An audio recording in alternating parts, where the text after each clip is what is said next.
This is a question from the teenager, Yes. from Arjo, who is 14.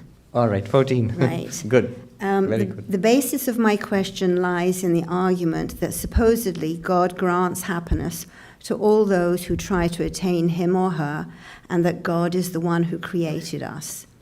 You have said that one way of reaching God is to help the poor and the needy, but they too are a creation of God. Is God therefore biased enough to let them be a test for our so-called goodness, and therefore allows them to lead a life of utmost suffering? At the end of the day, they also are trying to seek happiness and comfort and a life without struggle, and shouldn't God try to grant that? Isn't this contradictory? So Arjya has put his finger on one of the oldest problems in religion. This is called the problem of evil. If God exists, why is there suffering? Now, very difficult to answer this in a couple of minutes. But first, we must see the problem. How he has put it is a variation. He has come upon it himself, but the general form of the problem is this. God is all-powerful, if God exists. God is all-powerful, omnipotent. God is all-knowing, omniscient. If God is all-knowing and all-powerful, then God knows the sufferings of everybody. And God is all-powerful, so God can do anything, can remove the sufferings of everybody. Add to this, God is loving. So a loving, powerful, knowing God, why does he not remove the sufferings of people? Do you see the problem? If God was not powerful, see, human parents are loving. You would not want your children to suffer. But you, as human beings, we are limited. We have limited power. Human parents have limited power. You do your best for your children, but that's not enough because human beings do not have that kind of power.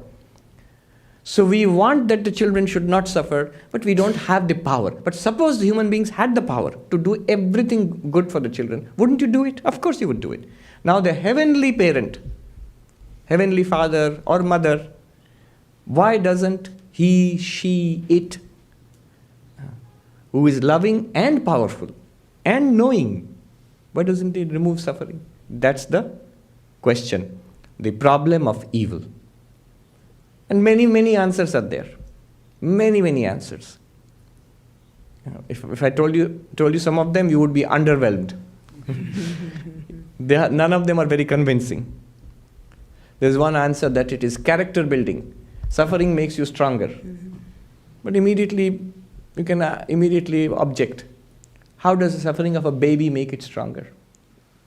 A disease or a starving child dies in some underprivileged part of the world.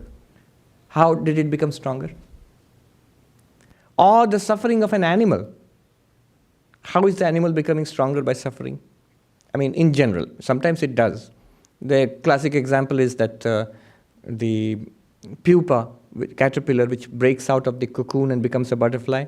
So some experiment I heard, I don't know how true it is, that if you help it, if you remove the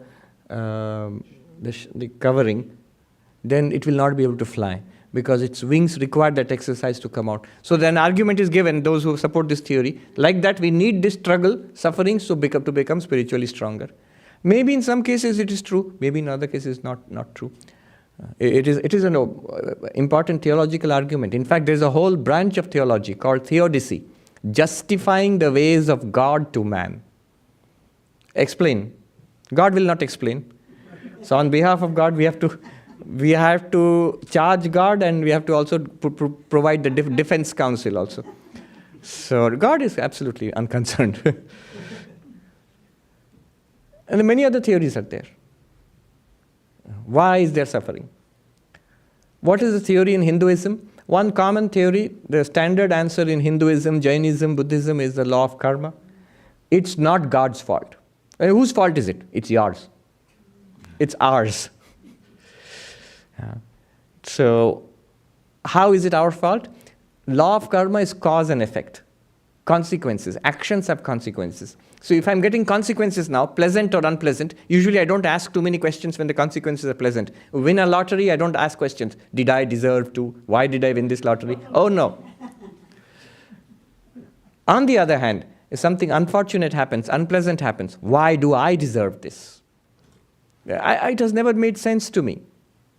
People, there's so many wonderful people, loving people. I've lost faith in God. I, especially sometimes a beloved person, went through so much suffering. I prayed and prayed and prayed. Nothing happened. I lost faith in God. This kind of thing, I understand the emotional content behind it. But what does not gel with me is that you knew there is tremendous suffering in the world. Just because in your own case, you experienced it firsthand, now you have lost faith in God. In your place, I would have said, I lost faith in God from the very beginning because there's so much suffering all around. Not because I or my beloved person suffered. That my suffering makes me lose faith in God, that argument somehow, many people make it, but it doesn't cut much ice with me. Houston Smith, the great professor of religion, whose book, The World's Religions, it's still a textbook, standard textbook. He died a couple of years ago.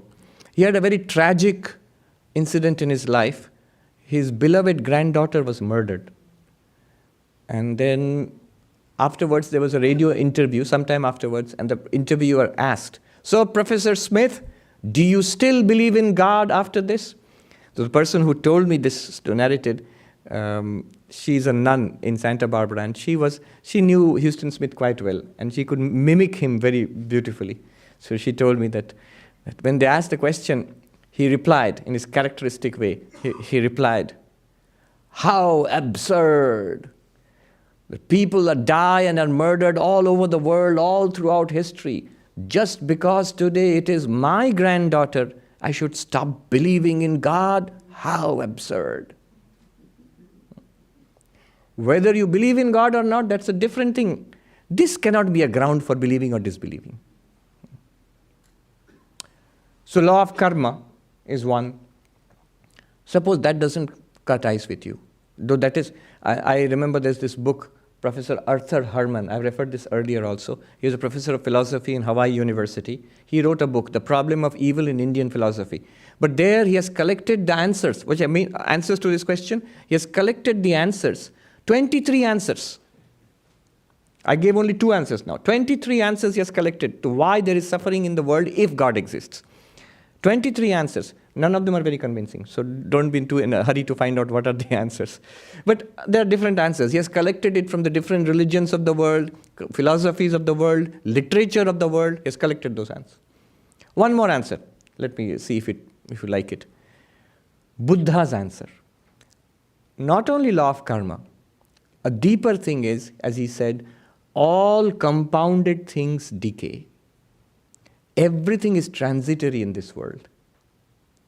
So, if everything is transitory in this world, whatever situation you have, which you like, is bound to, by definition, melt away after some time. We like certain things and we don't like the rest of it. This situation is good, this person is good, this relationship is good, this food is good, but only for a time being, because it will change. The person will change, your tastes will change, body ages, the world changes. And so the acceptable, pleasant kind of situation which you liked, that will change, bound to change. Therefore, suffering is inevitable. Do you see how the transitoriness of the world will lead to suffering? Inevitably. That's an insight that the Buddha got. All compounded things decay in the world. All things come together and they fall. Whatever has come together will fall apart. Bodies fall apart. Minds fall apart. Relationships fall apart. It's a cheerful guy. No, actually it is true. Professor Heinrich Zimmer, he said, a spirit of unbounded optimism underlies all Indian philosophy. Why? You know, what is negativity? What is pessimism? Hopelessness without any solution. That is pessimism. Whereas in Indian philosophy, except the Charvaka, the materialist, all other philosophers, all the schools of Buddhism, all the schools of Jainism, and certainly all the schools of Hinduism, Sikhism, All of them, they all say that a solution is possible. So, though their prognosis about the world is pretty negative, but their ultimate point is that you should be positive.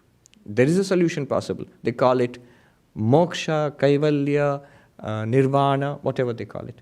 In fact, that's why religion, you might consider religion to be gloomy. Religion is fundamentally positive because it says a solution to the sufferings of the world is possible. So this is a general answer to Arjo's question. Now taking his particular, by the way, the audience here also can ask questions. When I finish with this, you raise your hands and I'll invite you to come here and ask. The answer to that particular question is, did God create people to suffer so that we can help them? No. Suffering is, as you saw, God has not made people suffer so that you can become a saint. Rather, through the process of your own suffering and helping others, one transforms oneself. One can only do the best one can. Once in a sea of suffering, do the best you can. Not that you can solve the problems of the world. One cannot. Even the great avatars have not solved the problems of the world. The world still is a pretty miserable place. But what we can do is, as Arju has understood correctly, is that by pursuing, by working for the welfare of others, one can transform oneself. And to some extent, definitely you can help others. Definitely you can help others.